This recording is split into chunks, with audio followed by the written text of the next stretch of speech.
Sometimes we have to ask ourselves, what's using my life? I heard a guy give a lecture one time that says, we are today what we were when. And he was talking about the fact that we, to a great extent, behave, think, react because of some previous experience that we've had. One of the things that we know about life is that it is always changing. Sometimes you're up, sometimes you're down. Sometimes things go real well, and sometimes they don't. Sometimes you're happy, and sometimes you're sad. Now that's that thing called life. And when we begin to understand and know that, accepting that reality, that we will never ever have things just on an even keel all the time, that you're going to have some ups and you're going to have some downs. But during those down moments, that's where the growth takes place. That's where the work is. See, anybody can feel good when they have their health, their bills are paid, they have happy relationships, business is successful. Anybody can be positive then. Anybody can have a larger vision then. Anybody can have faith under those kinds of circumstances. Am I correct? See, but the real challenge of growth, mentally, emotionally, and spiritually, comes when you get knocked down. Somebody said that adversity introduces a man to himself or a woman. How you handle it, that's where the growth takes place. When I was facing some challenges, I had a guy say something to me, and I suggest this is one of the first things that you want to do when you're facing a challenge. You want to get unstuck. Evaluate where you are. Look at it. Assess yourself. Assess yourself and assess the situation. What brought you there? What role did you play? Earl Nightingale had a saying I like. He said, all of us are self-made, but only the successful will admit it. What has brought you to this point? What did you learn from it? Are you learning anything, or are you doing it over and over and over again?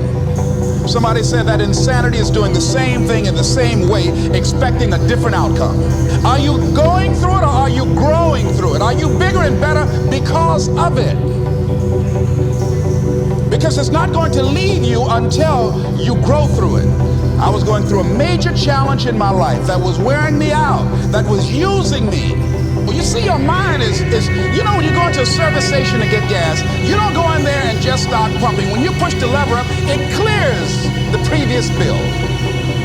By the same token, if you want to begin to move, you've got to clear your mind of all the unnecessary luggage and baggage that's weighing us down. I couldn't move, I couldn't think about what am I going to do to get out of this situation, because I was so concerned about what happened and what he did to me and how bad it was. I was so stuck in that I couldn't even focus on what I should have done. Feeling sorry for myself and angry, none of that was taking me anywhere. So pretty soon I learned through effort, made a conscious, deliberate, determined effort. I had to let it go. I had to forgive it. Let it go and begin to focus on developing myself. And I say to you, you're going to have people to do things to you. Things are going to happen to you. And the most important thing to do is to harness your will and let it go and move so you can grow, so you can get on with your life. It doesn't matter about what happens to you. What matters is, what are you going to do about it? All of us have experienced some tragedy, and if we haven't, we will. And you can either let it destroy your life, or you can build upon it. You can permit it to let it hold you down, or you can decide, I'm not going to let that happen to me. I'm bigger than this. Make a declaration to yourself. Declare all-out war that you're going to get out of this rut. I don't care how good you are. I don't care how talented you are. I don't care how much you work on yourself. There are some times when things aren't going to go right. They just are not going to go right. There are times when anything that can happen will happen. Murphy's Law will be knocking at your door. Why? I don't know why. That's called life. And you have to deal with it. Sometimes your life will be in a slump, just like sports. Some of the best shooters can't hit baskets different times in games. They get in a slump. Do they sit on the sideline and say, you know, I just didn't hit a basket today? No, they continue to execute. I suggest to you that if you are facing a challenge, don't stop. Stay busy. Work your plan. Continue to do those things that you know that work for you after you have evaluated yourself in the situation. Continue to move. Stay busy, stay busy, stay busy. Find somebody that you can help so you can forget about you for a moment. See, sometimes the best thing to do is to be. Sometimes you have to just back up and go within yourself. A bow and arrow, you can't take a bow and just push it out an arrow. You just can't push the arrow out. You have to pull it back and then release it. Sometimes you have to back up and go within and pray and meditate and recharge your batteries. Go away, clear your head, and then come back and look at it from a different vantage point.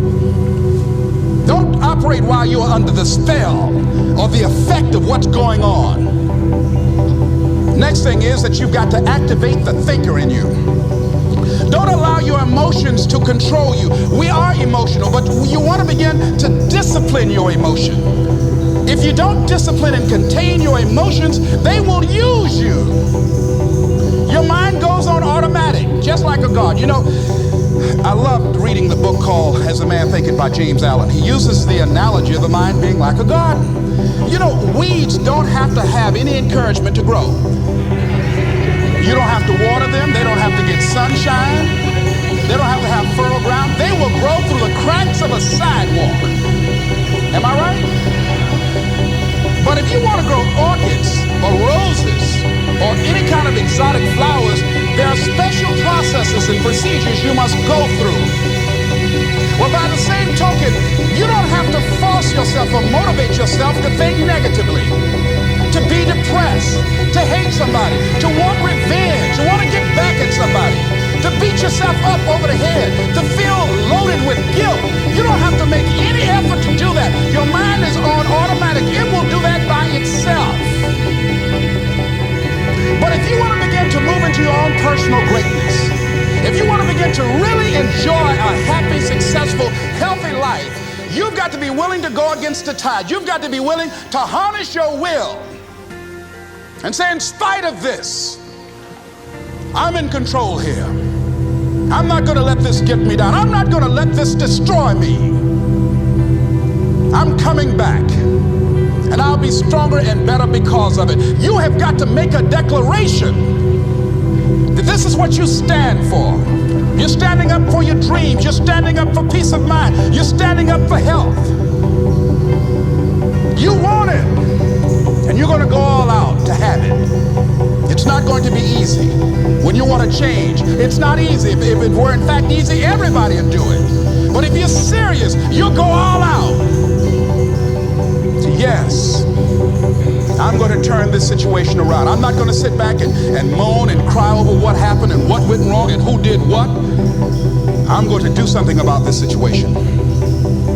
The next thing that is important is that expect things to get better for you, because they are. See, life is cyclic.